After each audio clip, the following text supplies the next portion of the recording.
Welcome to Blind Shovel, an arts and music podcast. Today I have the pleasure of speaking with Charlie Looker, an incredibly talented musician and appreciator of many things medieval.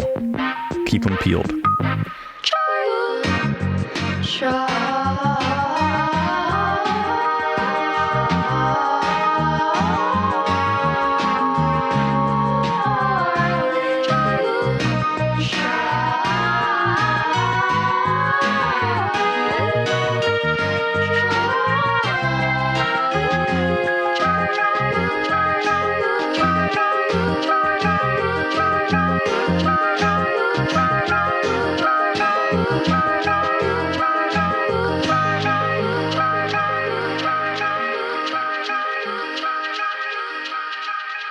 What's up? How you doing, Michael? What's up with your ceiling? Your ceiling looks fascinating. Oh yeah, it's a tin. It's like tin. It's very Queens, I guess. You know. Oh, you're in Queens? Mm-hmm. Yeah, I moved back to New York after. I was in LA for like 4 years. Where are you from? Where are you born? I'm from Manhattan originally, so I grew up in New York. From Manhattan. And wow. And then I was in college in Connecticut at Wesleyan for 4 years, but that's like an hour away from the city. So I was basically in New York the whole time. And then, I just moved to LA for like 4 years, and just got back here 3 months ago. Nice. So Where do you dream of going when you're from Manhattan? You dream of staying there, I suppose. Really? I mean, I don't know. Yeah, that's interesting. I'm from a suburb of New Jersey, so like, not that I dreamed of going to Manhattan, but I can imagine people doing that, or knowing rural people, like they're usually the trope of going to the big city. So so you like Manhattan, you enjoy it. Yeah, I mean it's I guess this scenes of where the vibrant stuff in New York is changes, I suppose, through the years. Like in my 20s, it was like Brooklyn was really where, North Brooklyn was where the music stuff that I was involved in was happening the most. But there's downtown New York stuff, downtown Manhattan, stuff at the moment that's kind of popping. And Are you still, like, how old are you now? I am 43. Are you still cool? Do you feel like still cool? Yeah, I mean, it ain't for me to say. I mean, no, but do you feel that you're like still, maybe crudely put, you got your finger on the pulse, musically speaking? I very much know what's going on. Really? I'm up to date with what much younger people are up to. I'm not doing what much younger. Well, I mean, there's all kinds of stuff that I am aware of that I'm not a part of at all, and is not my aesthetic. So I don't know if that counts as finger on the pulse. I just spend a lot of time online, so it's like, I think it does. It means you're aware, but that you've matured to a point where you're not kind of like in it. From my perspective, in my 20s when I was making comics, like I felt inside of the cool thing or the scene. And then not until in my 30s, I recognized like, oh, I'm outside of that now, like anthropologically almost, but I'm still making comics. But they're not in that main, I guess, a stream of like what matters and what's relevant. And there's something peaceful about that's almost like that irrelevance, like, oh, I'm outside of that thing now. I can kind of make the work without caring about the social ramifications in some ways. I don't know if that makes sense. Yeah. I feel that for sure.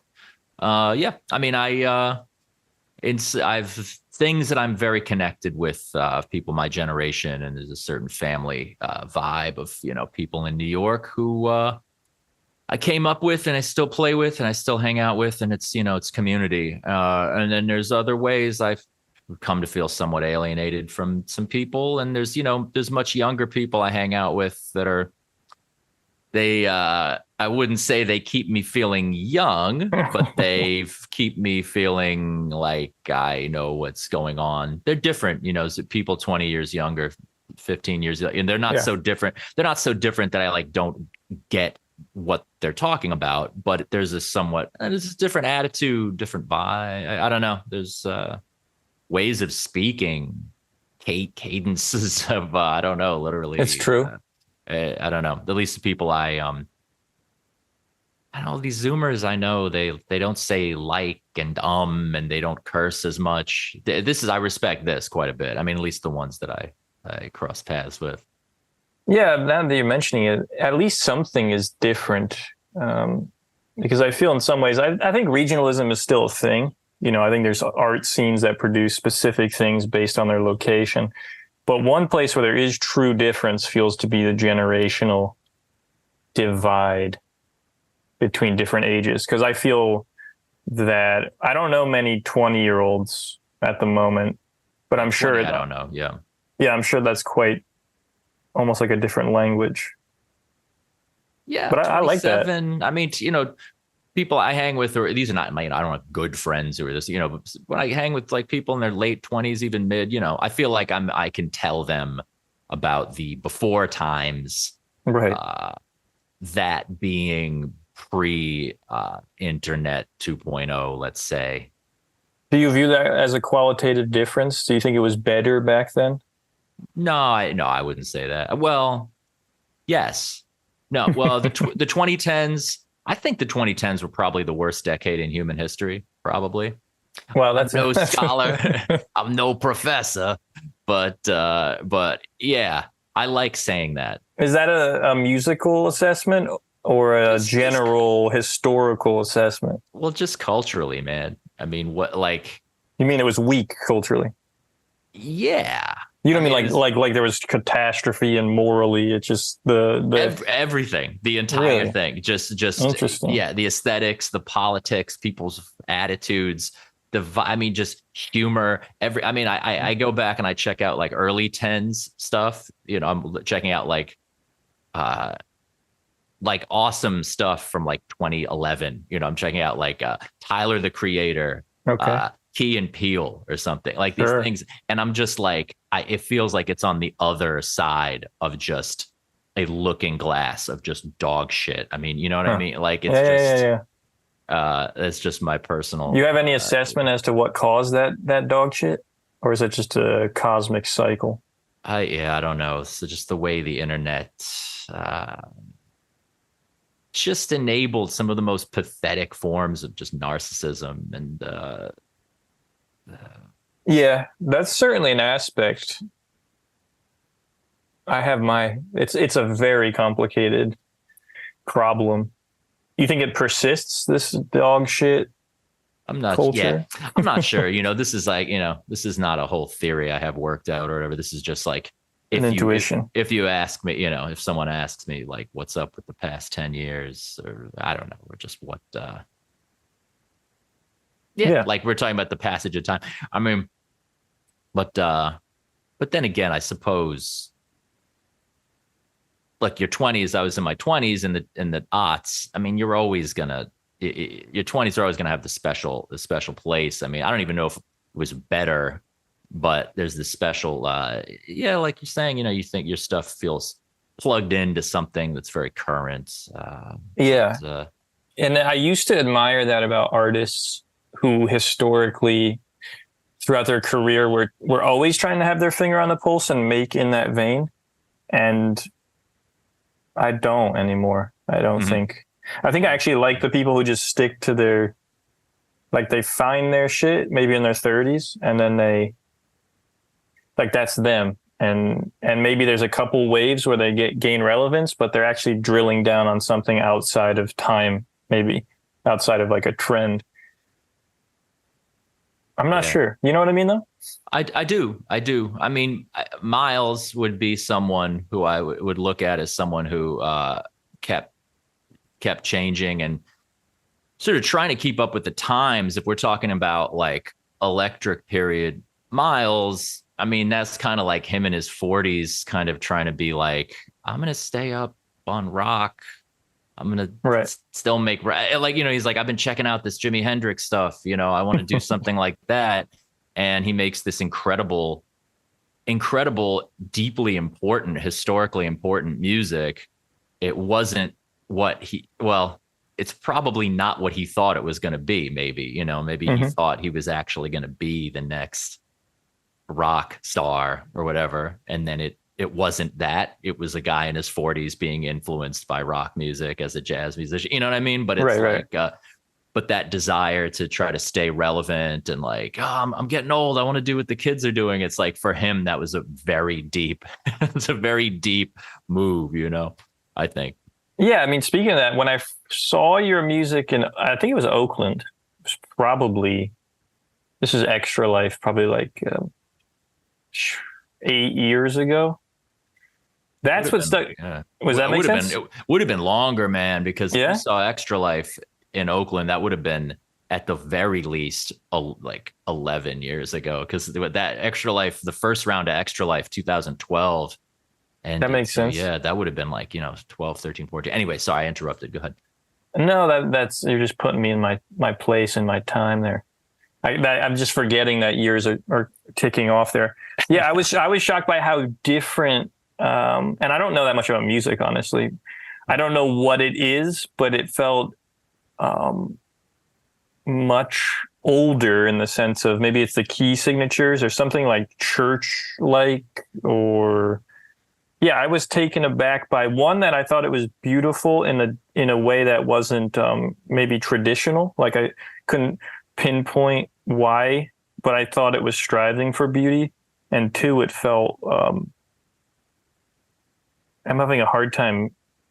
Can you maybe help me understand what that is? Is there like a specific influence that I'm picking up, or am I just wrong? No, you're picking up the exact. Yeah, I mean, I'm directly working with music from the Middle Ages and Renaissance. Right. I talk about it all the time, and I have videos about it on my YouTube. My own use of that music and just my historical interest in music from those periods. And to some extent Baroque music and other periods of European art music. But yeah, we're talking about Middle Ages and Renaissance. Yeah, it's in that's right. That's right. I mean, literally just on a sonic level, But how did you end up there? Was that just my dad had this one record of Christmas music, ancient Christmas music that he just played when I was a little kid, and I like latched onto that. And then when I was in college, they had just the scores and recordings part of the library, so I would just like take out all these CDs from scores and recordings, So it's pretty consistent. You were interested in that. Yeah, I mean, I kind of I just heard it as a little kid and I thought it sounded cool, and then I kind of forgot about it, in high school, because there's just no, back then you had to like buy a CD. So it's if my parents gave me $15 to get a CD, I was going to spend it on like Morbid Angel or whatever. But yeah, and then college, I was like, okay, all this stuff is free to take out of the library. So I just started going like ravenous, learning about this music, man. So yeah, Extra Life has always had that. My other projects too, but I think Extra Life is where it's most evident or most foregrounded, in the most obvious ways, Are you interested in the beyond the aesthetics? Is there something this is something I wonder about sometimes, like, can you extract the aesthetics of a time period without some implications beyond just the surface, Like, does medieval history interest you? Yes, I mean, somewhat, I don't, I mean, I haven't gone really deep on, I'm not so much of a historian, as much. I mean, I can say that there's a pre-Enlightenment thing. I mean, I've said this before, of just humanity being sort of humble, abased. But to say that the music reflects that could, easily be just projection based on now, but yeah, this sort of like before humanism, before the Yeah, modern yeah. period, before the modern period, like post, 18th century humanism, secular humanism, this really, yeah, this devotion, devoutness, this sort of humiliated Yeah, yeah, yeah. In the good word. Yeah. in the not negative sense. I think that's what I could hear is something like the presence of God, or at least the reverence or perspective that it or he existed within those kind of, I don't know, those chord progressions during that show. I was like, oh, this feels holy. Obviously, you weren't just doing a straight performance of those things. But I guess at the time, it didn't even occur to me that you could be using those progressions in music like that. Yeah. Well, this is an extent to which I've never been relevant with a capital R. Striving for beauty, as you said, is the number one, not striving for relevance. I'm a social person, so I love people. So I love getting people into what I'm doing. I love having people at the shows. It's a social endeavor to go get in a van and go play shows every night and hang out, So, I mean, I'm into relevance on that level, but it's beauty first, beauty. It's, the world above and then the world below second, but there's always kind of with Extra Life, there was always sort of an ironic or like a perverse collision of the higher, what is most high and what is most base, to be, sort of creating music that aesthetically, yeah, there's a sense of reverence for something higher, striving upwards, but also lyrically being dealing with some of the most base and petty sexual or it's like petty social day-to-day kind of scene politics or whatever. Like I've always enjoyed that sort of that collision. Do you think it's easy to, I think a lot of people, at least when I went to art school, beauty wasn't even a thing to talk about, and maybe it was because it's hard to talk about. It's not really that easy to pin down. So this question might not work, but like, do you have a quick and dirty definition of at least the process of trying to attain beauty or produce beauty, or even what that might mean to you, like capital B beauty? Well, yeah, I can't say objectively about beauty in general, but yeah, for myself, what that pursuit would be really focusing on materials in a very up close, 2 inches from your face kind of thing of dealing with notes, pitch, rhythm. And I'm not talking academically or music theory wise. I mean, really just working on, is this melody going to go up or down? Am I going to use this note or that note? Is this chord going to change? What tone am I going to use for the guitar? Like really dealing with sound in its pure, just in its sonic pureness. And then of course there's, I've got lyrics and then I've got these vibe things that I'm going for, and that kind of radiates out. But I can I think can get distracted from beauty by thinking about how your music's going to function socially, who's going to like it, who's not going to like it, what it looks like, what it means, even on a level of narrative and poetry. Like for me, I mean, that almost it's beautiful too, but it's like second order effects, where it's like really, for me, that really monastic striving upwards for beauty is about dealing with sound on just the purest, like a very pure pitch, rhythm, timbre level. So it's almost a byproduct of reverence or submission to the craft. Does that make sense? Yeah. It's like you actually give everything, you sacrifice obviously hours, years of your life to that, and thus it produces beauty. Does that make sense? Yeah, I would say that. Yeah, there's a selflessness to just pouring oneself into craft. Um, Although, see, it's I love beauty, but then I also, to me, there's an ugliness that I also enjoy of sort of corrupting Yeah. with ego and self-consciousness and self-referential, humor and stuff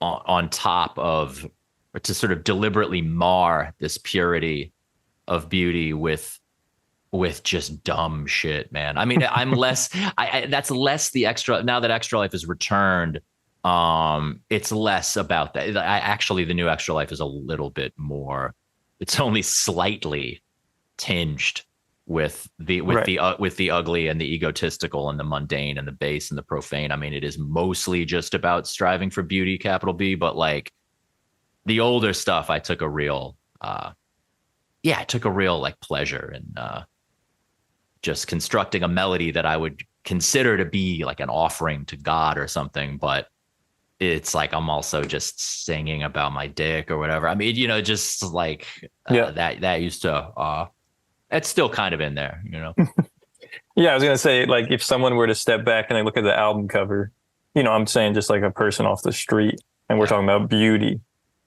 they would be like, what is this? Beheading occurring. But I understand what you mean. I think there's always a weird conflict between your idiosyncratic quirks and then one's interaction with, even for me, religion, but also beauty or God. Like, I just got out of church, but I have like aesthetic problems with American church. And it's really hard for me to understand if I'm supposed to just like turn off certain tastes. Like, I think aesthetics and taste matter. Like, if I went to a church in Europe every week, I think I'd be cool. Or like Gaudi's church, like, I think I could enter into that space much easier. But I'm very critical of just like the architecture and the whole vibe of American church. But I don't know if that's just like something I'm supposed to turn off. Like I'm saying, that idiosyncratic desire to see a certain outcome. I feel is the same in making art that's capital B beautiful, but also you're still trying to express who you are. It's not like you're just like a classical musician recreating a beautiful piece right. I guess the argument is they are expressing themselves subtly via the things I can't hear because I don't know classical music that well. But in some ways, I assume for you as well, that's just not enough of a release of your individual quirk. Well, I'm part of me is committed to moving more in the direction of just purely serving God, purely serving the sacred in a just with music as music. And lyrically I do there are fewer lyrics on the last Extra Life record. I mean, literally just less, just fewer words, the songs that have there's just less text to them. So there's a part of me that feels like I'm in a good way, I'm running out of personal narrative because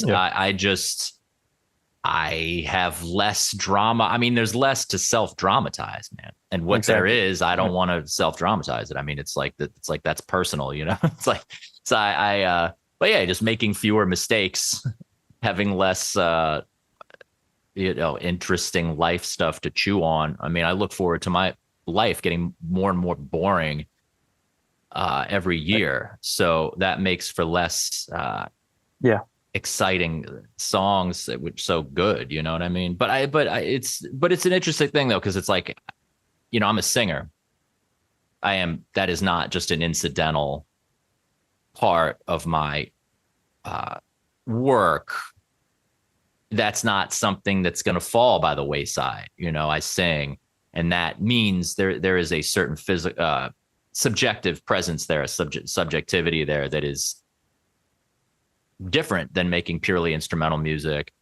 And since I'm singing, I'm going to be writing my own text and words. So no matter what, even if all I do is just sit and drink tea all day and teach guitar lessons, it's still going to come into the lyrics in some kind of personalized way. So, do you think those, at least spoken lyrics, 'cause you could sing without, I suppose you could sing without words, right? Yeah. Well, Yeah. yeah. I mean, you'd be like the Cocteau Twins or something. I mean, and also I've at length talked about how melismatic singing, melisma. I mean, it's like, stretching the syllables out, that is already like a departure from text that temporarily happens in the music. So that's already kind of a leaving the text even right within, No, that's a good, very interesting idea what you're saying. And I understand completely this, like, there's a phase to be fascinated with yourself, but it shouldn't be very long, I don't think. Mm-hmm. And it does lead to some real problems where, like you're saying, self-dramatizing, where you just create scenarios to make fuel for your subject matter. I always thought that was perverse with modern artists, that they seem to just be creating a problem. Like the supply and demand doesn't make much sense for your own mental health or well-being. But what do you think in a tangible sense? I do think that move towards service is a very good move, a mature move. But what does that look like practically speaking? Does the music become more digestible, or in service, you mean in service to God, not in service to like a person understanding or comprehending it? Yeah, I know what you're asking. I don't know if I have an exact answer to that, but when I said in service, I did mean to God or to the Most High. Right. That's what I meant, but yes, service could also mean to other people, which is, that's the thing. I mean, it's like wanting your music to be more and more popular, reaching more people. That isn't necessarily an egotistical, worldly. Well, it's worldly, but it's not just about one's ego. That is a sense of like, well, I want to serve more people. If people are connecting with what I'm doing, I am doing something other than navel gazing. That this is serving other people. But But thing is, I teach lessons, and not just to advanced, people who are fans of my stuff, although I do that as well. But I mean, I also teach guitar lessons to like little kids and stuff, or like picking up. So it's like there's nothing that's always going to be more selfless and in service of other people than Sure. making music. I mean, I don't do it for free. I get paid, but still, it's like that's always going to be less egocentric than making music, even if the music is, I'm not thinking about myself. There's an egolessness. I'm serving pure sound. I'm serving the Most High. I want to reach other people, et cetera. I mean, you really want to be egoless. I mean, just go, volunteer at a homeless shelter, right? I mean, it's sort of like, right? If I were really going to go, I can't ever say it's like egoless, you know what I mean? But Does this kind of perspective make it hard to listen to? Let me reword this. I had this phase where I started to really respect music. And by that, I mean, I really became aware of what the lyrical content was carrying and what the music was carrying. And it also, I became more careful in some weird ways about what I listened to and what the music was doing to me. So my feeling is, if something has power, if you want to claim it has power, then you simultaneously have to respect that power and almost be in fear of it and what it could do to you. So I started to become very, very like hyper aware of what it was potentially doing to me, listening to this kind of music or this album, even if it's like super sentimental. There's certain Van Morrison albums I'm like cautious about or something. But do you have, and I'm talking about Astral Week specifically, but that's just a personal thing. But do you know what I mean? Like, do you have a very critical eye as to what you ingest musically. You mean like with respect to lyrics, or just Yeah, what it can do to you. Because I think you could view music in a, like, you can objectify it and view it as almost like a medicine cabinet. You know, I think a lot of people do this actually, where the music's in service of the effect it could have on them at that moment. So if they're lazy, they're going to put this music that gets them jazzed up. If they're depressed, they'll put this on. But that's kind of a bad orientation, I think. Or if they're bored, they're constantly listening to music, you know? Right. It's a rambling idea, but I don't know if any of that has substance. Yeah. No. So, yeah, like you're interesting. You're asking, am I more careful, or like, am I more considered?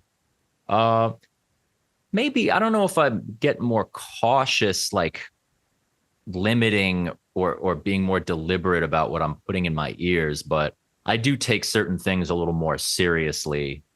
I take things a little more at face value, in a way, like with death metal, or especially black metal. I mean, I have over time, I have come to a thing with like certain black metal, where I'm like, wow, I really do not need this in my life now, because I am actually in a better place. And this was real. Like, this is actually evil. I was relating to it on that level. Right. It was never just a t-shirt, you know? And so, I mean, without getting too moral, like not being like, oh, you shouldn't listen to XYZ, or it should be censored or banned. I mean, absolutely not. No. But yeah, a little bit more taking. We're just realizing, not even deliberately avoiding anything, but just realizing like, wow, there's a reason why, you know, I used to like Black Witchery or Revenge or Conqueror, or like some of the, you know, these like really like, really brutal, like black metal and war metal, like during a time. And I'm like, man, I don't need that at all in my life anymore. I mean, it does not, because it is what it claims to be. It is actual like nihilistic or evil stuff, you know. So I can't. I mean, which it doesn't mean everything I listen to has to like exactly express where I'm at in my life. But I don't know. I just take certain. I mean, no, yeah. I just like, there's certain types of music that, I don't. I mean, there's also stuff that I still like, but I like. Like just rap music that is really violent, or really like really violent or misogynistic, nihilistic, you know, hyper materialist. Like I don't dislike that anymore, but I like the lyrics now. I'm like, that's actually fucked up. Like, you know what I mean? It's sort of like, again, I'm not wagging the finger at some guy rapping about, but maybe I could be wagging the finger, you know? Saying, I do want to draw that distinction. It's not that I'm seeking to like ban Marilyn Manson because it does this or that. It's simply a respect for the impact of the material and what the artist is actually trying to do, like you said. Like, I don't want anything censored, anything banned. But I also think people should just be aware, like, oh, music has power, and it has an impact on your life, and it should be treated with a certain level of respect. Art as well, but I think less, honestly, visual art.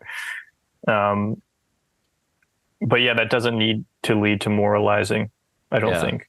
But it is, but we do have moral lines that we draw, and either individually or collectively. And it does. Marilyn Manson's a good example, where he's been telling you that he's a dangerous guy for decades. And then there's like, a woman has come out and claimed, I'm like, he told you ahead of time. Yeah. It's the Gigi Allen problem. Yeah. Everyone's just like, oh, well, if he's so clear about it in his art that it must just be art, because a real rapist guy doesn't sing about rape. A real rapist guy is so unaware that he's just doing it. So the fact that he's people have this thing of like, it must not be real because he's so self-aware in his articulation of it. But in fact, in every song, he was like, if you come back to my place, I will fucking lock you in a place and assault you and shit. And then I'm not like trying to blame the women on people do, but it's just this thing of like, everyone's all surprised. Like, you know, it's like, or somehow, you know, so I take things a little more seriously as far as what the artist is, what people appear to be like, you know? Yeah, I used to have this kind of like such a stupid idea, but I would look at my grandparents and be like, why are they only listen to basically music that is beautiful and about love, right? Like positive depictions of love. Yeah. And I considered it fraudulent, like oh man, this isn't real, you know? And then I realized, oh, their lives are so difficult that there's no reason they would come back to music that was maybe supplanting this lack, like you're saying, like maybe if life isn't so horrible, you would listen to like really brutal death metal. But I doubt maybe a guy who goes to war comes back and listens to it as well. But I was always fascinated by like the limited bandwidth of what my grandparents listened to. And now I respect it because it's hard. It's pretty damn hard to be in love for an entire lifetime and to get through a day. Yes. In general, I think. Yeah. Yeah. Well, it's the thing, music that's really about dysfunction and horror and stuff. It's like, some people are attracted to it because they have no real pain in their life and they're just like looking for something to be dark about. Other people are attracted to it because they are dealing with serious wounds and horror in their life that, that are completely real. And then sometimes the bullshit and the reality all just get stirred together in this weird sort of cultural soup. I mean, if you're in the 20th century, depending on where you're at, whatever, you've got generations of people who maybe have more material comfort, more like maybe far more material comfort than their parents or their grandparents. But it's also right after the Holocaust. Right. So they've got that's in the, you know what I mean? So it's like, their lives are easier, but they're just collectively as a globe contemplating the worst atrocities in history, like shit like that. Like that's sort of the world getting worse and getting better. Like, I don't know. Like it's not just like one narrative, of what's happening, but, it's not one narrative, but it's just interesting to me how explosive that expression became in music at a certain point. Whereas at one point, and maybe it's because I don't understand the subtlety of like how a certain classical composer is radical. I know there's that one story. I don't know who it is, but the people are like rioting after hearing a certain. Yeah, Stravinsky. Yeah. So maybe it's just a relative thing, but it doesn't seem that relative. It seems like every emotion, every kind of way of seeing or being can now be expressed via music in very articulate ways. Just like film, you could live a million lives and not live one at the same time. So I don't know what that amounts to in the end, if it's a good thing or a bad thing. I don't know. It's something I'm not willing to judge because I only know it. I only know the world where I can like look up obscure Japanese books and things I would never have access to and apparently never be satiated, which is always shocking. Yeah, yeah. No, I know what you're saying, how it's like, like in more, ancient music, right? This idea of like individual people expressing such personal and, volcanic emotion. And it always ends up, it seems to like veer towards the most dysfunctional or, romantically tragic sides of things. I often think about just with this idea of being a quote unquote artist I don't think that they really had, it didn't mean the same thing in the Middle Ages, so this is some stuff that I like about the Middle Ages, but it's also projecting some fantasies.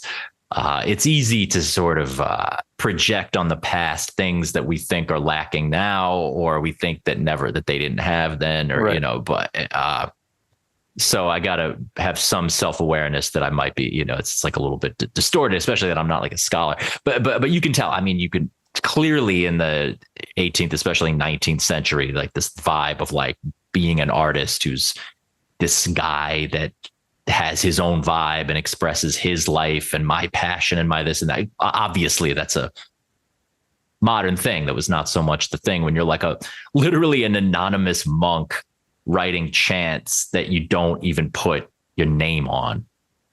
Right. That's clearly a different orientation, or an ancient, African carving one of those masks. Like that's not like some guy being like putting his stamp on it and being like, Yeah, it's a thing I'm the guy, you know.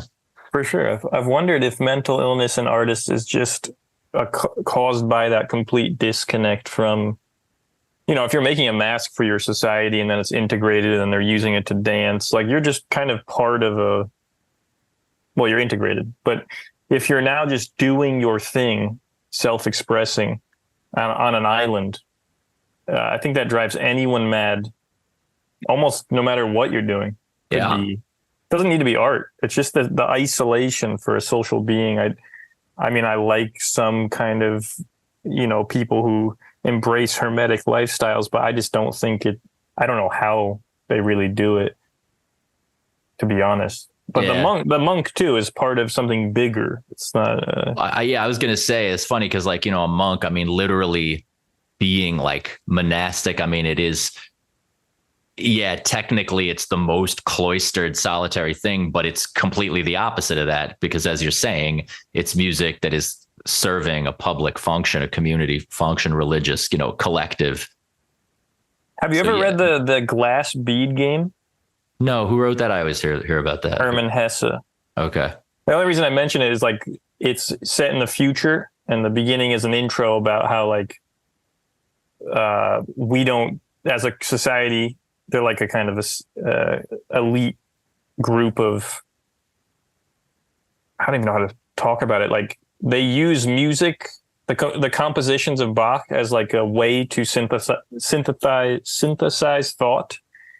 So they explore thinking via musical structure, and they like have these crazy formulas and ways of doing it. But in the beginning, it's like this pseudo historical intro about how they don't believe in individuals. So it's much more like you're talking about this monk structure. They just happen to be talking about this one dude who they're making an exception for, but otherwise, like they're not even allowed to have ownership of anything that comes out of like the bigger structure they're a part of. Yeah. That's a little scary to me in this context. Like if we were talking about modernity, that gives me some pause. But I think back then it's a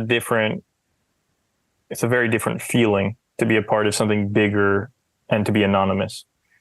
Yeah. Yeah. I mean, now it's almost the complete opposite.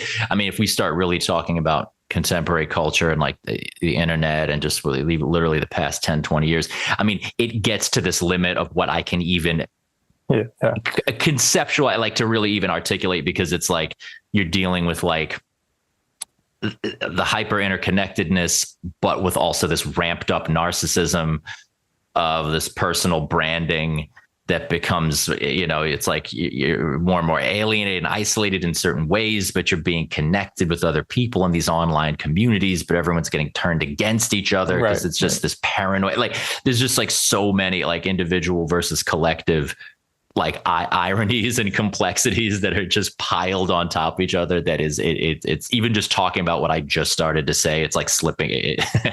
It's like getting away from me, but, and that's why, that's very true. It doesn't even give you a sense of what you should push back against or how you would. Yeah. But it does remind me of one thing you said in your video about, like, that's the most, like, beauty is the most transgressive act. Yes. Or even attempting to. And I think that in this context, right? And I think that's true. I feel that if there's one method, one way, it has to be that. I don't even know why, but it just feels true, Yes, absolutely, man. I mean, it's almost like not even just that. It's not even just that like making something beautiful is transgressive. It's like the idea of beauty to even be putting that out there as like, this is what I do, beauty and truth and beauty. I'm interested. Goodness. Yeah. Right. The good, the good, the beautiful. What is that? Aristotle or I think so. I can't recall. I just know those three come together. Yeah. I mean, nobody, it's, the idea, well, like you were saying, and in a second, I'd be interested to hear you talk more about when you said you were in art school, how beauty wasn't even on the menu, or like wasn't even talked about. I mean, I was talking with with Heinali, who's this the last live stream I did, this amazing Ukrainian electronic musician who reimagines medieval music with modular synthesizers. I would highly recommend checking this guy out, Heinali. But I was like, yeah, we were talking about music that generates discourse, and music and experimental music being like this sort of thing to generate intellectual discussion, and it's mode of like critique and politics and this and that. And we were kind of being critical of everything having to be critical. And I was just like, truth and beauty first. I was like beauty first, truth and beauty first, and then any kind of critical discourse comes after that.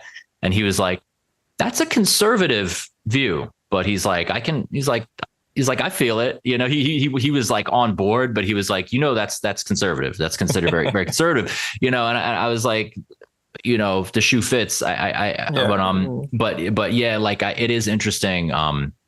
There's this real like hyper reactionary kind of, not even hyper. It's not even hyper reactionary, but like a sort of, this phrase, people were saying that there's a quote unquote war on beauty. I mean, I don't know if you sort of, just the past few years, like people bitching, like, people kind of trolling, like being like, look, now Lizzo is on a magazine. There's a war on beauty, look, like, like women used to be hot on magazine covers. Sure. Now they're gross. You know what I mean? Like this kind of thing, which is like, I don't really go for that, but I do, but without calling anyone or anything ugly, without even denigrating any aesthetic or, view, it did sort of resonate that just the idea of beauty, there may be sort of maybe not a war, but a sort of sidelining or maybe even a distrust of the idea of beauty, because it supposedly is part of some kind of something oppressive, or you know what I'm saying? Like if you're going to say something's evil, if you're going to say someone,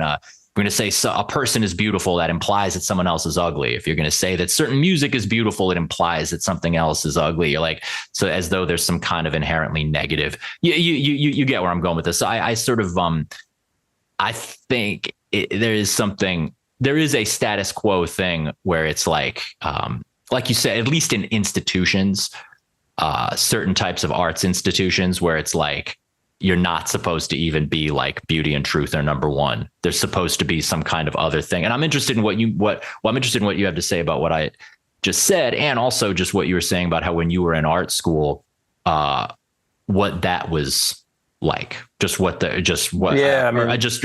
regards to the idea of beauty and what you meant when you said that was like not even on the table really.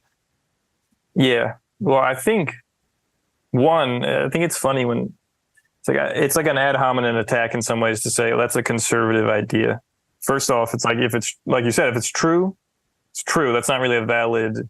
It's like saying being disciplined at your craft, is that conservative? In fact, I find that crafts people, like people who, they tend to be more conservative than people who are more like contemporary artists who are more in their head, because I think that objects humble the fuck out of you. Like I work in wood a lot, and it's like there's a lot of pushback. So you can't really be open-minded, quote unquote. You can't really imagine potential when the thing is like, no, like if you want to make jewelry with metal or this with wood, like this is an objective reality you're butting up against. This is very interesting the way you just put that. I like that. I think it's a form of, it's like a form, like you said, humility, like, the instrument does the same thing in some ways. Like instruments are very fixed, It's always shocking me about music. It's like much more fixed than me opening up a blank page, I feel. I think it's about how tangible what someone deals with every day in terms of like how much it talks back to you. And I think what happened in the arts, it's a long story, and I don't even know how to like, I can't accuse a belief system per se or something, but, contemporary, like I went to school for illustration, the concerns, and then I went for painting at the same, like after, I just like transferred, and like concerns are completely different. One's a commercial art. The other was hung up on all these weird contemporary things. I could only make in an ironic mode when I was in that department, because I didn't respect the foundation of what it was asserting. In fact, whenever I made like contemporary art, was it video art, performance art, it was always ironic. Like, it's almost like I was forced into a certain stance where I couldn't be sincere. Yeah. But I think beauty is embarrassing. Even the pursuit of it is very embarrassing. And I think there's a weird detached coolness that runs, and cynicism and this kind of, I think it's a form of stupidity. It's a type of materialism where, like, even with the abstract expressionists, I think his name was Clement Greenberg, was like this idea that paint is paint, right? And that there's this honesty to things just being what they are.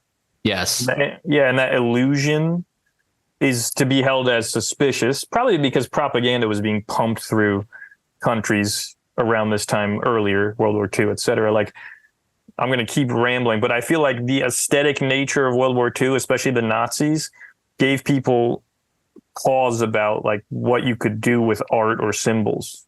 And you mean a distrust of beauty in that beauty tradition. Yeah. No, absolutely. Yeah. Well, yeah. I mean, it's like, right. It's like if I say like, this chord progression is beautiful, this other one sucks, is like, that's like a eugenics program against the undesirable chord. I mean, but it's like, but this is where things get really, like, especially with online culture now, like people just straw man stuff or like exaggerate stuff to the point where it's like making these points that are like kind of funny or amusing, but like kind of silly if you take it to this point where you're like, look, man, like, either you're a communist artistically, which means nothing's better than anything else and there's no quality control, or you're a fascist, which is the cool thing. Cause like, let's face it, you know what I'm saying? Like, let's face it, to say that anything is beautiful is inherently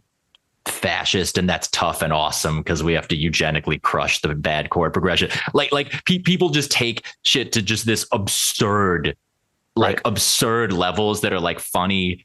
They're like funny to hear someone spin off that way, but it's like, dog, like a war on beauty. I mean, is there really a war? I mean, like, no, you know what I mean? Like, but it's like exaggerating this thing of noticing where it's like, okay, yeah, people have a distrust of truth and beauty as an idea, et cetera, and I don't want to, like, I don't think I come at it from this super historical perspective. And maybe it's just the water I swim in. I was raised Roman Catholic, so like, sure, I certainly have expectations about beauty, etc. But I like to think that I've looked at enough art across culture where I'm not like, it's like I make Renaissance paintings, like, yeah, I can tell and I know that within an oceanic society, like when they're making these beautiful sculptures, that there's someone standing there being like, that one's a piece of shit and you've got to do better. Or that one's being burnt. Like, humans, I don't know how, and this is the problem with art school, is like it's overly rational, which is like a valid critique of like an overly, I'm saying masculine in like this mental way. Like everything needs to be kind of measured and figured out. Yeah. And there's a loss of just like intuition as a valid mode of making. Because like at the end of the day, you're going to go in a classroom for 6 hours and critique each other's work. And a lot of people did default to just like, oh, I like it because it looks nice. Mm-hmm. That's not valid either. Like that's just a lack of understanding how to express your intuition, I think. Yes. A lack of care. None of these things are bad. It's just about, there's so many metaphors about like where reason is put versus emotion, which one is driving which one. But people do tend to polarize it to a very extreme degree, like you're saying, where it's just like there's probably a place for all these ways of thinking in the pursuit of beauty and truth. I don't think it's simple, otherwise it wouldn't be worthwhile. But I just think, I ran a gallery as well, and it was much more figurative work, and a lot of the artists I worked with, they weren't like by any means religious or I would say, willing to say like this is their belief system, but they certainly were touching on like spiritualism, which I don't even know what the fuck that is. Honest, it seems like I've heard it described in a funny way. Like to be spiritual is basically like you want the upside without the rules. Like you want, exactly. Yeah. No, and it means, Well, I was going to say it means nothing. It's stupid. I'm not going to say that because I can't, I say stuff with using religious language that I have to admit I'm not walking the walk exactly, Sure. But yes. You want the upside without the rules. Yeah, exactly. Yeah. And there's like some interesting Chesterton ideas about like, I don't know if you ever read G.K. Chesterton. I know he's conservative, but yeah, I don't know. He is. I guess he is. I don't know what his politics are. He's just like has very interesting assessment of Christianity. Deep. And how like fairy tale logic is more appropriate to describe life than any other logic that has been asserted. And like the idea that, in fairy tales, you can have all of this if you just don't do this one arbitrary thing, and then oftentimes the person does that one arbitrary thing. But for me, like that is an accurate description of life in a weird way. That like, it isn't always clear why you shouldn't eat the apple or do this thing, but there is a rule. There are rules somehow with real repercussions that aren't always easy to talk about or logically explain. I just think that idea, there's a chapter in his book about that. And it's like, it just highlights the beauty of life and its very surreal nature. In other words, like to him, it's like, why would an apple tree apple? Like that's surreal enough to destroy any logic-based materialist argument. You know what I mean? Like, how can you begin? Yes, I do kind of. Yeah, I think I get this. I'm going to have to read this, but it's kind of like there's no foothold to start with these logical assertions at times when talking about the highest things. And I think that's the problem that you run into in art school, because you're trying to justify 90% of the time fine artists are trying to justify work that isn't of any value. It doesn't have a certain objective value, I think. And then they lay conceptual things on top to try to validate it. I also think you can inflate the prices of things that are more opaque. Like if you can tell the masses that this thing is really interesting and they don't get why, I think you can price it through the roof.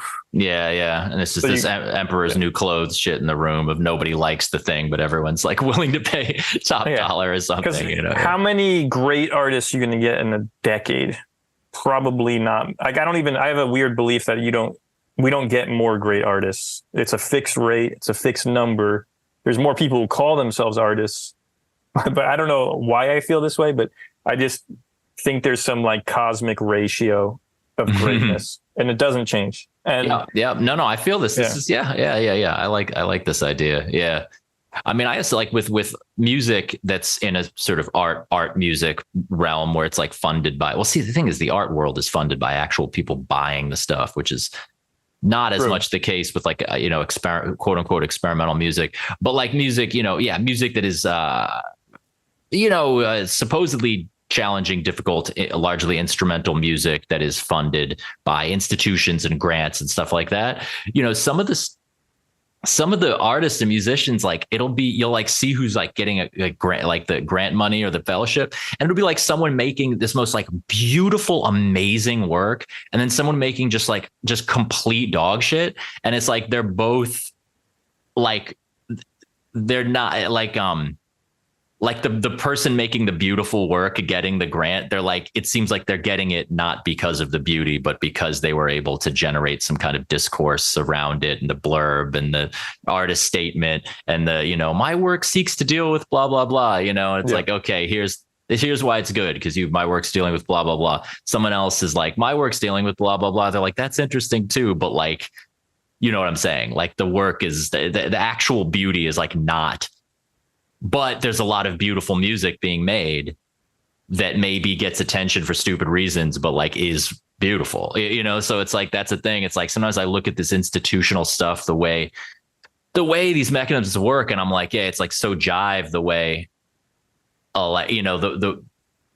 people's priorities and the way things get attention, but throughout it all, there's always people making beautiful work, you know, like, yeah. And it's hard to know without the great filter of time. If it like maybe right. maybe this shit always happened. I don't know. Maybe there was times where classical musicians who were shit, were hot shit for a decade. And then we literally don't know who they are. I don't know. Yeah, maybe. I mean, I know there were little pockets of time. There were like little pockets of time where Bach was considered like kind of like overly intellectual and like sort of like not, he like wasn't considered the greatest. You know, I know there was sort of like, there were little like 20-year, 30-year periods, you know, where composers. When he was alive or no? I mean, maybe right after. I don't know. I don't know all the timeline on this and stuff, but I mean, yeah. Is this an assertion that makes any sense? Like that he's the greatest musician to you? Because it makes sense to a lot of musicians I know who I respect deeply. Like I said, the Hesse book, this hypothetical society is based on this idea, you know? Yeah, man, that is such a God damn, that's a hard question to answer. No, because well, obviously, I think it's a legitimate enough idea that I didn't just say no immediately. And I said, so that already tells you like, that already shows you like that I'm right. Like in a certain area of like, because a lot of people you would ask would be like, dude, all Bach was this historically contingent moment in a certain culture, and that culture is over, and there's nothing objectively good or bad about him. He just, you can look at his music and you can see in it the material forces and cultural things that led to its production, and there's nothing higher about it, right? I would not be that person who would say that. Having said that, though, the idea that he made the greatest music of all time is here's my take. I wish I could think that. Okay. I want, my life would be a lot simpler if I thought that. If I listened to Bach as much as I've listened to Morbid Angel and Wu-Tang, like it just, life would be a lot simpler, man, because here's what it is. I understand Bach enough to see how one would call it the greatest music of all time. Like I get it enough because I'm a composer and I perceive it.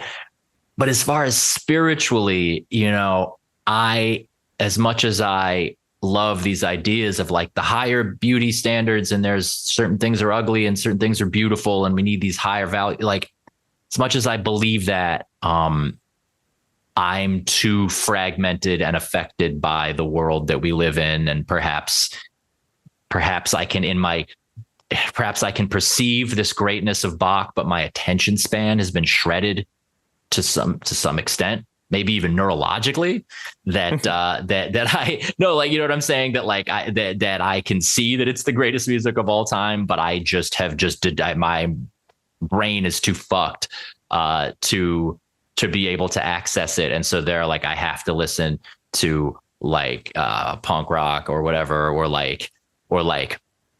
or jazz, where it's like maybe the same level of like the same kernel level of brilliance, but like isn't fleshed out in that like methodical 18th century way. And it's like that same kernel of genius is just splattered in this like fucked up 20th century way where it's all like improvised and shit. Like, you know what I'm saying? Like I've gotten so much more from John Coltrane's music, as you can see behind me. That I'm trying to point with my finger to the John Coltrane poster. You know, I've gotten way more from John Coltrane than I have from, the classical masters. I've probably gotten more from Depeche Mode than I have from John Coltrane, man. It's like, and you know, if we're talking about this kind of, you know, I'm obsessed with the idea of good and bad and hierarchy and lesser and more greater and lesser. And more and more as I get older, I'm obsessed with this thing of like, what makes something good? Why can't we codify this? Like, you know, but I'm not coming from a culture where things are unified enough that I can sit here and tell you, well, Bach's the best. Here's why. Other music has those same qualities, but they don't fulfill it in the same way. It's like, it's too, people used to say postmodern. That's not so much of a designation anymore, but yeah, man, I wish I came from a culture and had a self that had enough integrity to sincerely tell you that I think that Bach is the greatest composer of all time. That's why, you know what I mean? But we live in hell, man. It's like, I can't. Fair enough. No, I asked because I interviewed my friend Dory, who's a great musician, and he had a composer when he was in college. A guy came in and he just like sat down and basically said like, everything after Bach is shit, and like, don't try, like, just stop. And Dory at the time was offended, obviously, because you're after him. And then but now he's like, he actually pretty much thinks that. And I don't think he thinks it from a personal perspective. What we were discussing is, I feel there's this weird objectivity to music that doesn't exist in art.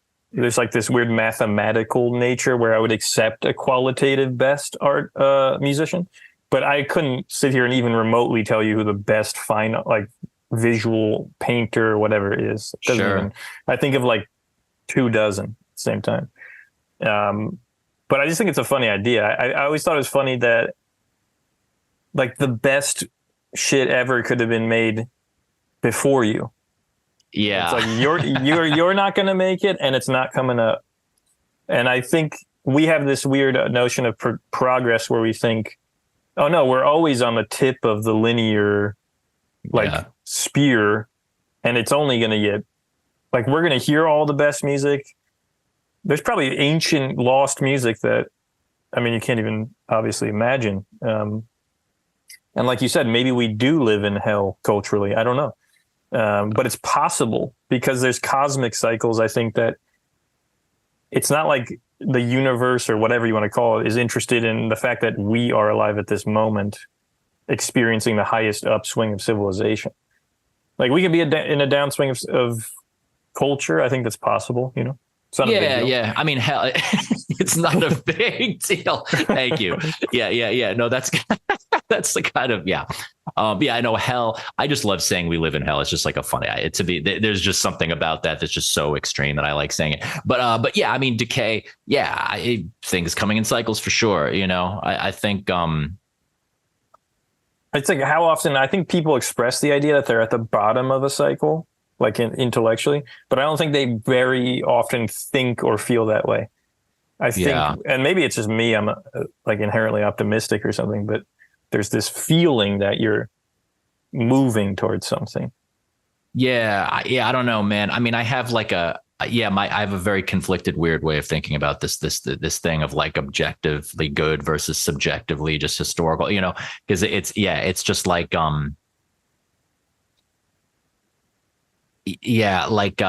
well, also we're saying we are in a down cycle, right? There's no we really.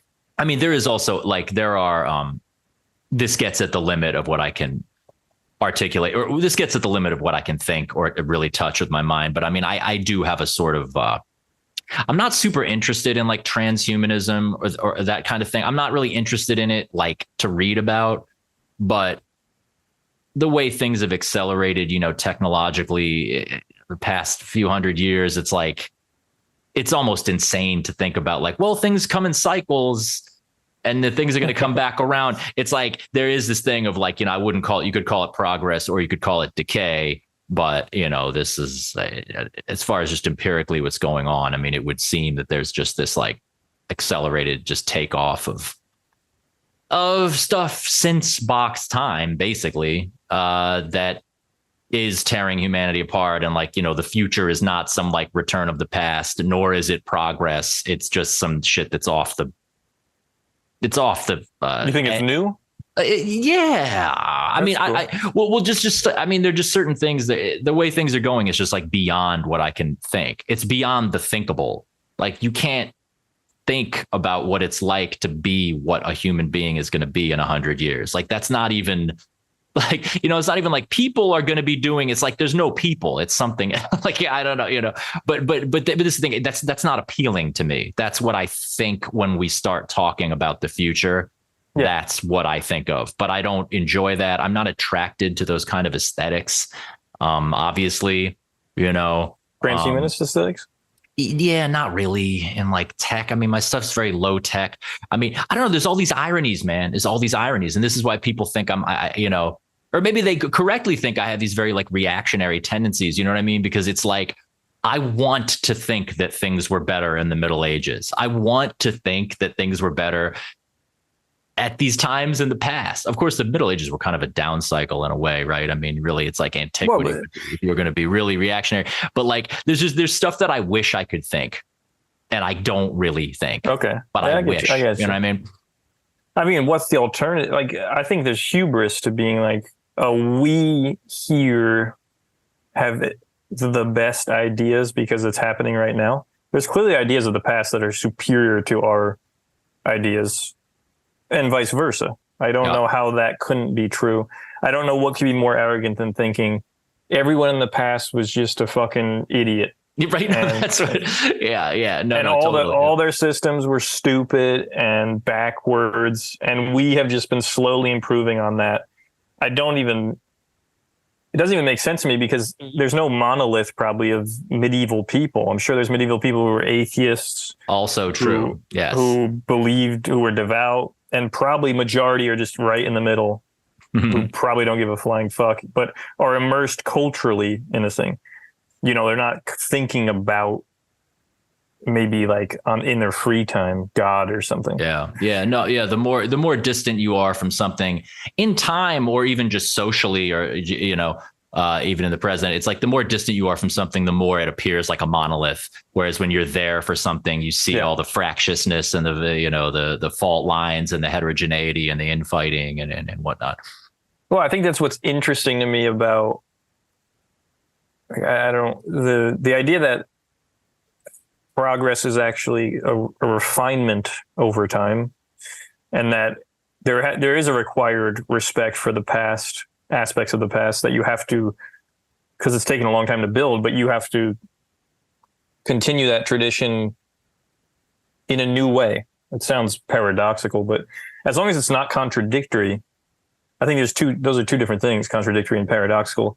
That's what good art is. There's art that feels way too concerned with destroying all of the past, and it has no substance. And then there's art that just feels like a continuation of a tradition, which I have more and more respect for, like some person who just wants to carry Spanish guitar through this century or whatever. Like, that is so beyond, as a suburban dude, like I can't imagine what that feels like. It probably feels good. I didn't used to respect that when it was all like punk, like it wasn't innovative enough per se. No, I feel you. Somewhat. I can't remember the quote. It's like tradition is not what is it? Like tradition is not ashes to be collected. It's embers to be fanned, or something like that. Right. It's something. That's cool. Right. Yeah. It's like it's a fire to be preserved, not ashes to be collected. Chesterton has a funny one. Tradition is the democracy of the dead. I've heard that. Yes, I've heard that. Very interesting. It's like the past is the past able to like dissent, against some modern idea, right? Do the dead have a vote? Do the Middle Ages people have a vote now? They kind of did or do in a kind of chaotic way, I think, but it's evoking this bad scene from Lord of the Rings 3 film. I actually haven't seen any of the. It's not good. Yeah, I mean that's also. Yeah. There's people who call Lord of the Rings fascistic. It doesn't even make sense. Tolkien. Or do you see that? Yeah, but I'm not. You do, but I'm not mad about it. Well, I mean, he was just known for being like, I guess, like there's like a racial component with the different hobbits or whatever the fuck. He stated that explicitly. I think so. Really? Well, I don't think I don't know what the basis is, but it's not just people looking to cancel people because they're bored. I mean, there is something about like his stuff, but I mean, well, dude, it's fascist. I mean, everything before democracy is fascist. I mean, everything before 1789 is basically Hitler. Like King Arthur is fucking Hitler, you know, Frederick the Great is Hitler. I mean, you know what I'm saying? Like, I mean, it's like realistically. So that's why like the politics of this stuff, like I do just have a certain bemused, like thing with a lot of this. Yeah. I mean, a lot of the people, a lot of the people who are into like, no, that's not true. That's not true. I was going to say a lot of people who are interested in these like early music and like ancient music aesthetics are super reactionary and fascistic. That's actually not true. It's just that people who are like that online use the like marble bust thing, you know, which is kind of like made, you know, I was like, well, that was never the point of what I'm trying to do. But like, you know, with the Middle Ages and stuff. But yeah, Democracy of the Dead.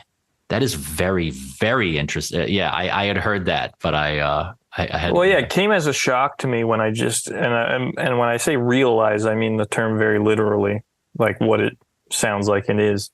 Like when I realized the people before me of the past were not all just idiots, but I think genuinely I walked around like in my 20s, like just assuming that somehow that they were just wrong. That entire billions of people, or millions, it's definitely billions, like just simply were wrong. We're doing something wrong, and it's my time to do it right, whatever it may be. Mm-hmm. That's a crazy idea. I mean, I think once you acknowledge, it is. Yeah. Once you got there, you go there, like you think about where we are in comparison to the rest of the past, and you have to basically rethink and give credence to everything in the past and say, no, this is a bad idea. Okay, this seems to be a good one. This is a bad idea. And that's a long fucking process. And it's a lot harder than just being reactionary or. Yeah, no, totally. Yeah, because, I mean, it's easy to, right. On the one hand, it's facile to be like, everyone in the past was both dumb and evil, and now we're on the right track, right? That's totally facile. But then it's also, you know, you get the other side where, people are like, you know, it's like the 70s and it's like, I don't know, like maybe women should be allowed to have their own credit cards or like some very reasonable progressive thing. And then it's like, well, you know, it was for the ancient Spartans. I mean, it was good enough for that, like, you know, just these like things of like, so you just think you think that was like working just because they had it in the past and like you're not hearing anyone complaining about it. So therefore, that's the Spartan vote. In the Democracy of the Dead, the Spartan vote is like, no, like women shouldn't have credit cards. Like, you know, it's like that's like the other side of just like absurd, reactionary, like whatever. I think it's especially a weird phenomenon when like you love the aesthetics of a time or a place that may have been horrible. There's something like, I wouldn't say offensive, but because clearly those people aren't walking around like, this is fucking awesome. Like medieval times, we all wear like cloaks and shit and it's like cool looking, you know, like they're just living.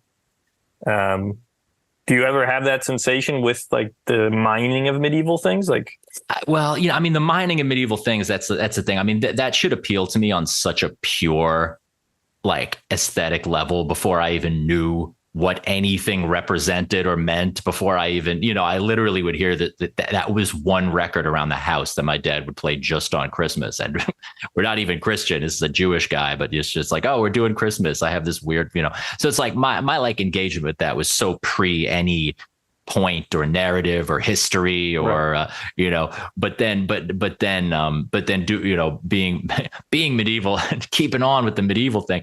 It's like through the years. Yeah. It's like, I do have this, there's this thing, you know, it's like, it's so, my love of the aesthetics is so sincere and really is for the most high. But then on top of that, there is this like humor and irony to me about like, I mean, just to like playfully think that it was better in some horrible time, like just to like, I mean, sure. just to like witness some shit on the internet or just hear somebody say something or just like it's some social dynamic. And I'm just like, maybe it would be better to die from the Black Death at age 30 than to listen to this fucking conversation. Like, I mean, just like actually trying that thought on for size, you know what I mean? Just being like, you know, just being like, man, like, still don't know if I want kids, man. I'm like 43, like, should I get a dog? Like this kind of shit. And just being like, I should be dead from battle by now. Just right, the most like LARPing shit, but just as a way to like, but not to be so simple minded that you like try to do that now. Cause then you become some school shooter or something, you know what I mean? But like, which would never have been noble, even in ancient Sparta, to go in and shoot up a fucking school. But like, it's never been, there's no context, I believe, objectively, where it would be noble. Yeah, no one ever thought that, you know what I mean? Right. But it's like, but I do think people lose their mind with modernity. It just like, you don't even know what to do with it. So you're just like, we've lost the power of glory of dying in this and that, like, or people who like who've never served in the military and never would. So they get on some sick fantasies and shit, whatever. I'm kind of spiraling off to like shit that's, I'm drifting a little bit. Yeah. No, I think, but bringing it back just to like, I do realizing the absurdity of like pining for a time that you weren't there for and was horrible in a million ways. I still find it like refreshing and to kind of like in a perverse, but there's a sincerity to it also to just think about what's been lost, man. I mean, that's what, this song on the new Extra Life record that what's been lost. I mean, it is like this thing of like, even if we think X, Y, and Z has gotten better or something, even if we think it's better, even if we like the fact that you don't die at 34, I still want to ask what's been lost. I still want to ask, what have we traded, for living to 80 years old? The idea that you don't have to be a heterosexual man who provides for a family, I like that you don't have to. Still, something's been lost by, right. Things that are good. It's like, what did we trade for the thing that's good? So that's why I enjoy this thing about like, I always find myself in a semi-joking way being like, well, in the Middle Ages, we wouldn't have, like in conversation, and people are like, dude, just shut up. And I'm like, well, I don't literally mean, but it could be illuminating, the democracy, even the democracy of the dead, even if certain of those dead people get outvoted. That's right. And we do give the woman the credit card, and we do let you take the hormones and be trans, and like we do all the things, but it's like being like, well, it's interesting to listen to a little medieval man dissenting against modernity, even if we decide he's wrong. I don't know. Oh yeah, I mean, like there's a lot of McLuhan ideas about like certain technologies get left behind or certain ways of thinking, but they re-emerge. So doesn't even mean like that's like saying because album didn't get enough listens, it's not good. But like there are probably ideas of the past that will resurface that didn't win the votes of the dead. They just simply, or for like power reasons, socioeconomic reasons, they just didn't emerge. So it's definitely much more like soiled turning or something. With soiled turning? I just mean soil turning over and over. Soiled. Yes. That's I like soiled turning. Yeah. No, but I just had a thought about no, I think like city pop, that Japanese pop, that not shit. Really. I don't really. Is that what they call J-pop, or it's a different? No, this is like I may be wrong. I think it's like 80s Japanese, they're almost like imagining life in America in the 80s, but they kind of don't get it. I think there's a lot of cool stuff that occurs in that mistranslation and miscommunication. So even if you're like yearning for some abstracted medieval period, it's still interesting because you're not there. You're not going to produce what you would if you were there. You're stuck here and you're projecting out there. Yeah. So I think that act is always kind of cool in some ways, as long as it doesn't like damage one's psyche. I feel like if you have enough detachment or non-attachment to the idea, like you're not waking up in the middle of the night wishing you were in medieval Italy or something. Yeah. Yeah. I mean, Yeah, see, it's the thing. I was going to say, like, they would have eaten me for breakfast in medieval. It's like, no, actually, I would have had a gig, and I'd probably be doing a similar thing, But is that what you imagine? Yeah, I mean, probably. Yeah, medieval Italy. Well, I'd probably be lending money and shit. But yeah, like it's definitely, yeah, you don't have to choose between like, oh, is history just this linear thing of progress, or is it this like cyclical decay thing, or is it just these discontinuous blocks that don't have anything to do with each other? It's like, it's not like you have to choose exactly. I mean, you know, it's sort of is all of those things, right? Yeah. In certain ways, you know, like, I mean, we're all left in this weird place of like choosing a pastiche of our elders. And I often ask artists, like, who is judging you from on high? Because there is really no clear cultural judge. So like, I think typically people have, like, I have artists mostly dead, some living, and peers that I need to gain the respect of, to know I'm like just in a certain reality of growth, I guess. So maybe for you, you just got a couple medieval dudes up there, and then you have Wu-Tang, etc. I don't know. I can't speak for you, but I'm sure there's like people up there, you know, in the upper balcony that you seek the respect of. Oh, yeah. Well, that's the thing. No, I mean, I do have these artists in mind. I mean, I do believe in like heroism, you know, and like looking at people as heroes. You know, I think that's important. That's I don't know. You probably get in trouble for even saying that in some way. I would agree. I think like the person who reduces an artist to their time period as like they're just like materially aggregating shit as if they didn't have some spark of genius or heroism. That's a total bullshit, and I think usually comes from people who are very envious and suck at what they do. Often, yes, often in the same field. Like, do I love thinking about the idea like that Mobius, Miyazaki, etc. are all greater than me by magnitudes of, I can't measure that. No, but I mean, it's a thing you come to realize, I think, in your 30s. Like, you're not the best artist. You're not going to be. There's tiers to this thing. Yeah. And there's geniuses, and that sucks for some people, I guess, because they want to be that. They can't appreciate that. It's funny, yeah. I mean, yeah, you get to this point where you're just like, well, really, all I need is just to know that I am like the genuine article of someone who is genuinely serving this high, you know, so it just justifies the whole affair. It is funny that I was talking to my friend about how it's like, you know, there was this, like, I didn't notice it at a certain sudden turning point, but I was remembering, I was like, oh yeah, when I was 16, I was like one of the most talented people that I knew. And I didn't necessarily think I was a genius, but I was like, it hasn't been proven one way or the other yet. So I was like, I could still be a genius. Like, the ship has not sailed, you know? Right. And then, but I didn't have the arrogance of really being like, I'm a fucking genius. But you know, there's that thing. And then you get through your 20s and you're like, oh, okay, right. So I'm not. Like, you know, but it's not like that humbling. It's not some sudden moment of like fall from grace or something. I don't need to be a genius to do what I do. But it was just something funny. I was like, oh yeah, I didn't always know that I'm not a genius. Like, it just sort of sunk in over time, because you just meet more and more people who are like deeper than you, and that you have no shame in just, or maybe a little, but you know, there's like no ego.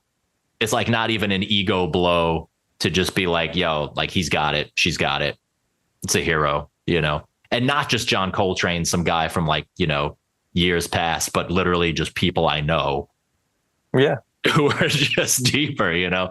I mean, there aren't that many. But they are there. They're fucking there for sure. It's just like, you know, in sports, that's the easiest thing to realize. And you realize that around, like, I think around high school, you could be like, I was born faster than the 5 kids I went to Catholic school with.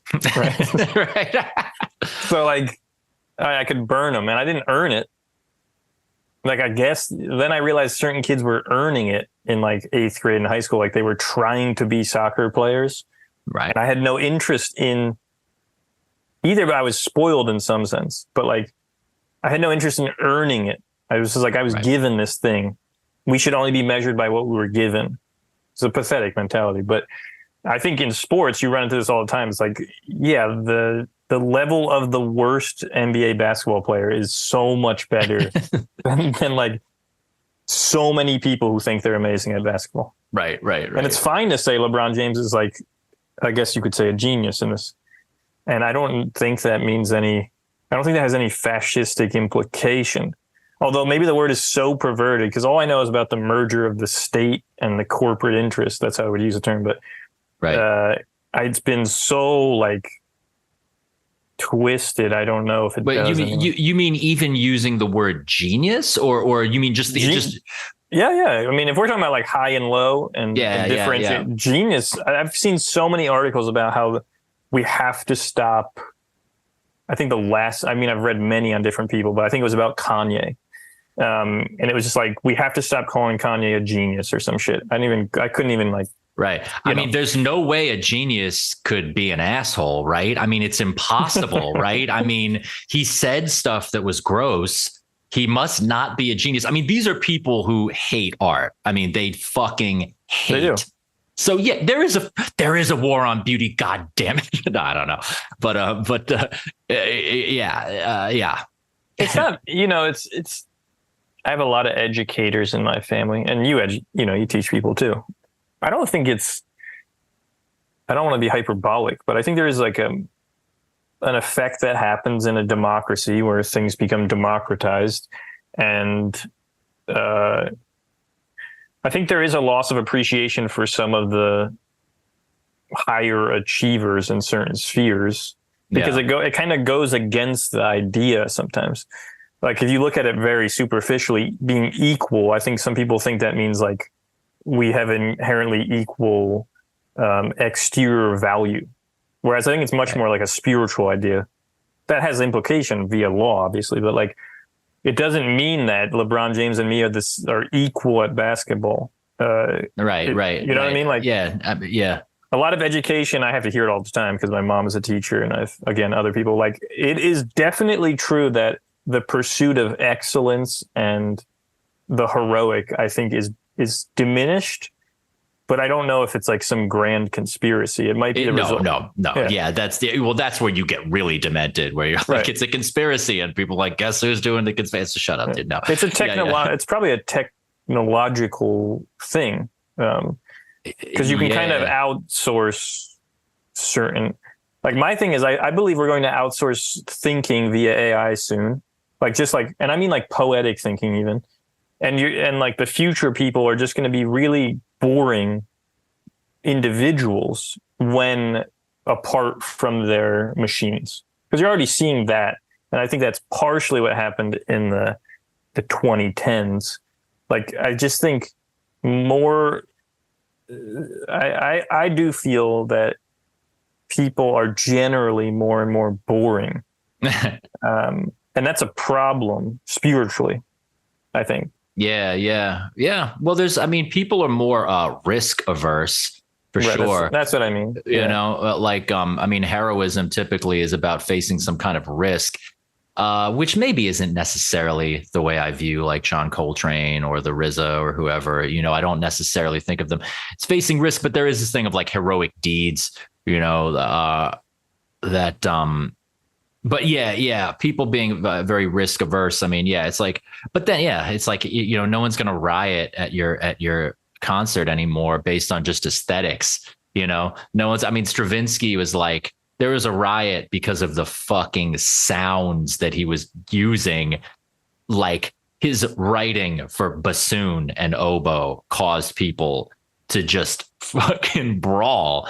I mean, can you imagine, like, nowadays, the only thing you can do to start anything like that is to say stuff like Kanye says. And even that doesn't even start a brawl. It's just people are mad for like a day and they're like, stop calling him a genius. And then just the media cycle's over and it's just like done, So, yeah, that's a cool idea that, like it would be more interesting if cancel culture was aesthetic like that. Dude, I say it all the time. Like with, in like the jazz era. And again, I'm not saying let's bring it back, but let's at least address what's been lost. My phrase is like, yeah, dude. Miles Davis and Charlie Parker, man. They would like not all the time, but I mean, there's stories of them like beating people up after gigs just for playing some bullshit on the horn, just by being like, you got up on stage, you hadn't done your homework, your shit sucks. It's a disrespect to everyone in this community. You're standing on the shoulders of giants and you're failing.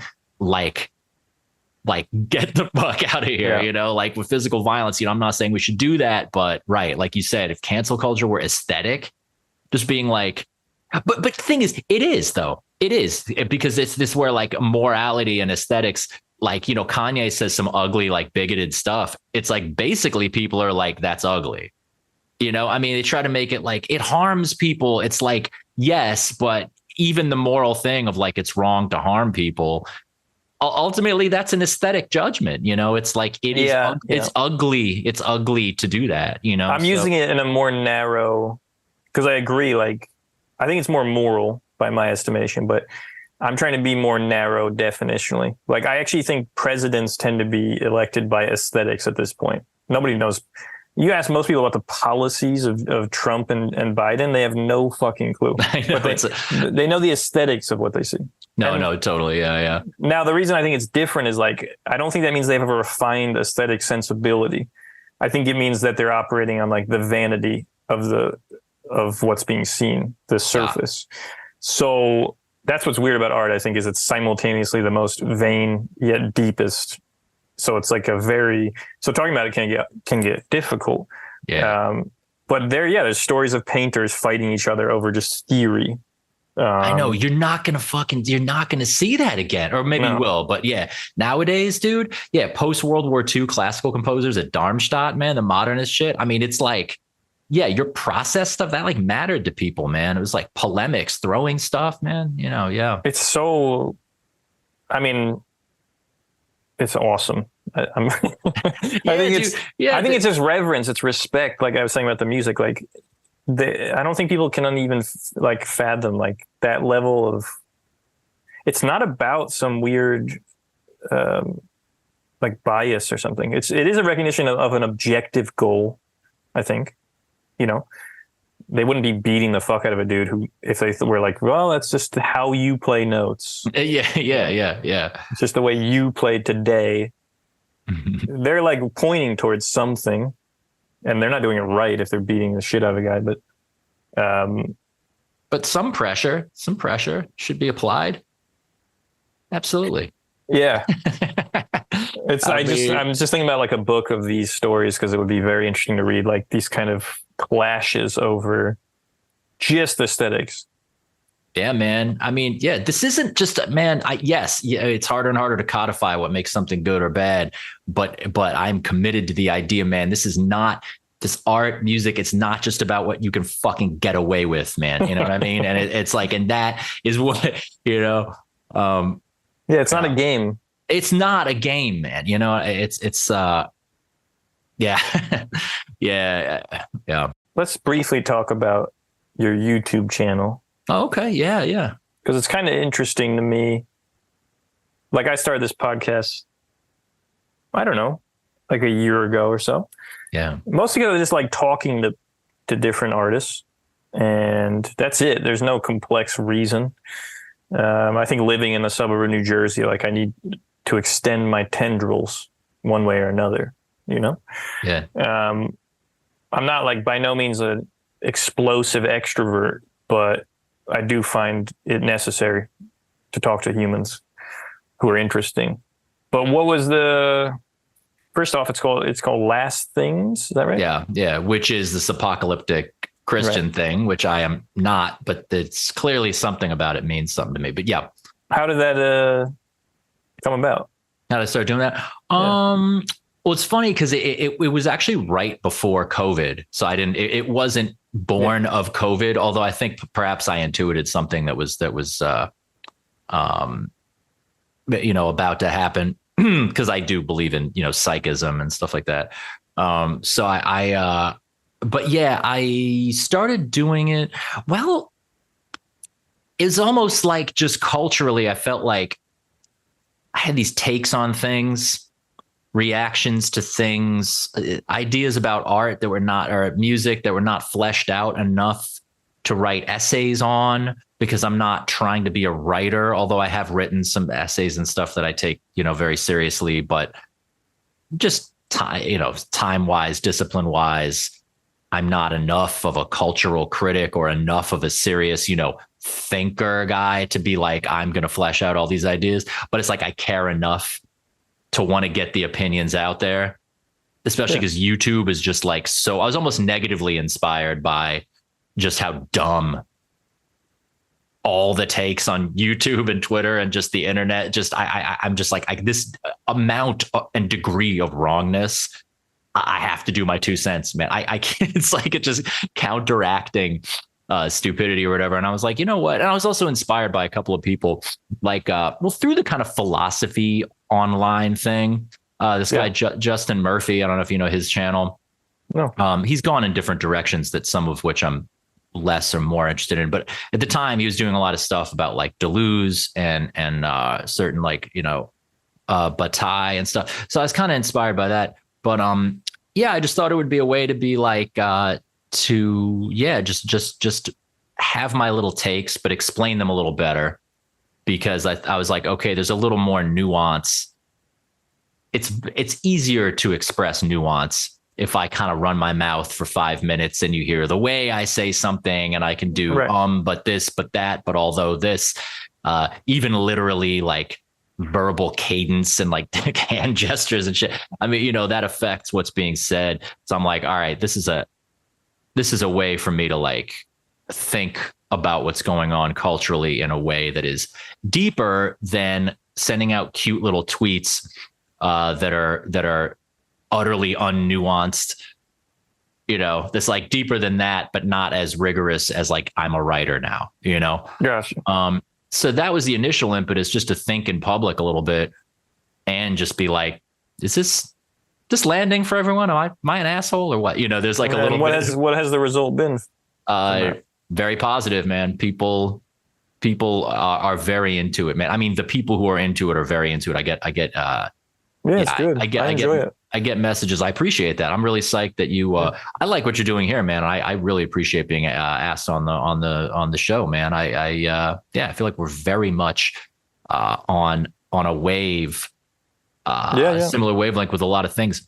But so just starting to do that YouTube, then it's like from then I was like, well, actually, you know what? Like aside from just little opinions and little rants and stuff, it's like I actually have I'm like, wait a minute, I have this huge body of knowledge that's like not brought to bear on, well, it is musically, but I was just like, wait a minute, I just put out a record every 2 years or year and a half. So I'm like, wait, that's all I'm doing? That's crazy. Like I should be, I'm like, I could make a video about medieval music and actually have it be like very substantive, it's like, so then I'm like, okay, I want to do like, educational stuff as well, in addition to these like live streams. Right. Cause there's the rant videos and then there's the live streams. So that was inspired by that guy, Justin Murphy as well, but it's like, he's not a music guy at all. It's all like philosophy and literature and stuff. Yeah. I'll check that out. Yeah. So and also, it's like you live this life in music for decades and you meet so many amazing people. And I'm like, man, this is a resource, man. I mean, just to like get people to create a platform so that all these amazing people that I've gotten to know can, sing, say what they've got to say and talk about their work, man. It's just like trying to really wring every droplet out of what I have to offer and the life I've lived so far, to just squeeze every drop out of the fruit or whatever, so. Right on. All right. So you got that's called Last Things. Yeah. You got an Extra Life album that came out, was it last year? Yeah, it was a year ago. And we just did a tour. Well, not just, it was in January, but we toured the UK and France, which was fantastic. That tour, it could not have gone better. So next May we're going to do a bunch of Europe, and we got to do some states. Yeah, you skipped over America. Yeah, well, the expression I keep saying is I go where my money's green, as far as like It's not, offer. is it green over there? No, Uh, I'm being a dick. No, it's not. right. It's many colors. right. Multicolored psychedelic with some person's face on it that you never heard of. I love that. Like just some Czech dude. Like I'm like, I have no idea who that is, but I'm like, I mean, we could go on. That's a very interesting thing. Like a lot of countries have artists on their shit. Isn't that interesting? On the money, right? America does not. Here, a stamp. We'll throw them on a stamp, a tiny little shit stamp. Yeah. Well, if you ever want to play a giant 100-year-old theater, I have that. So. Oh, okay. Yeah. Well, thanks for coming on. Thank you again for having me on. Yeah. No, it's great. Absolutely great vibe. And let's share this stuff, man. And more and more. We'll do more and more stuff together, I hope. Right on. Wow. Music by Dori Bavarsky and Mingja Chen. Next up, we have Michelle Kwan. Have a good week. Try.